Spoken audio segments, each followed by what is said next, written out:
ഒരു 250 ആംപിയറിൻ്റെ MCCBയിൽ കൊടുക്കാൻ പറ്റുന്നതിൻ്റെ മാക്സിമം വയറുകളിൽ കുത്തിഞ്ഞെരുക്കി കൊടുത്തിട്ടുണ്ട് കേട്ടോ. പിന്നീട് ഇതിനെ ചേഞ്ച് ആക്കാമെന്ന് വിചാരിച്ചു. അല്ലെങ്കിൽ ഇതിനിങ്ങനെ ഇരുന്നിട്ട് പിന്നീട് ബുദ്ധിമുട്ടുകൾ ഉണ്ടായിക്കൊണ്ടിരിക്കും ഭാവിയിൽ. അപ്പോൾ ഇത് നല്ല ദൂരത്ത് നിന്നാണ് കേബിൾ വന്നത്. പഴയ കേബിൾ എന്ന് പറഞ്ഞാൽ കൊച്ചു കേബിളാണ്. അപ്പോൾ അതിനെ മറ്റ് പുതിയൊരു കേബിൾ ഇടാൻ വേണ്ടിയിട്ടാണ് നമ്മൾ കുഴിയെടുപ്പായിരുന്നു കേട്ടോ.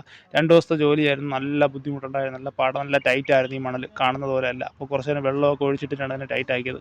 അവിടെ ഖജൂറിൻ്റെ വിളവെടുത്ത് നടന്നുകൊണ്ടിരിക്കുകയായിരുന്നു കേട്ടോ. അപ്പോൾ അങ്ങനെ ഖജൂർ വിളവെടുത്തതിൻ്റെ ബാക്കി വരുന്ന വേസ്റ്റാണ് കേട്ടോ. ഇതുപോലുള്ള ഒരുപാട് കണ്ടെയ്നറുകൾ വരും. ഒരുപാട് വേസ്റ്റ് വരും. ഒരു മരത്തിൽ ഏകദേശം കാൽഭാഗത്തിനും മുകളിലായിട്ട് വേസ്റ്റ് മാത്രം പറയാം. ഏതാണ്ട് അരഭാഗം എന്ന് തന്നെ പറയാം. പകുതിയോളം വേസ്റ്റാണ് പറഞ്ഞാൽ. ബാക്കി പകുതിയോളം മാത്രമേ കിട്ടാറുള്ളൂ. അപ്പോൾ നമ്മൾ വിഷയത്തിൽ നിന്ന് വഴിമാറി പോകുന്നതുകൊണ്ട് ഇതിനൊരു മറ്റൊരു വീഡിയോ ഒക്കെ ഞാൻ ഇടുന്നതായിരിക്കും. നമുക്ക് നമ്മുടെ വിഷയത്തിലൂടെ കടന്നു വരാം. അപ്പോൾ നല്ല ടൈറ്റ് എന്ന് ഞാൻ നേരത്തെ പറഞ്ഞാൽ നല്ല ടൈറ്റായിരുന്നു. അപ്പം കുറച്ച് മണ്ണിളക്കിയിട്ടതിന് ശേഷം കുറച്ച് വെള്ളം ഒഴിച്ചിട്ടിരുന്നു. എന്നിട്ട് പിന്നെ വീണ്ടും ഒന്ന് ഇളക്കുകയാണ് ചെയ്തത് കേട്ടോ.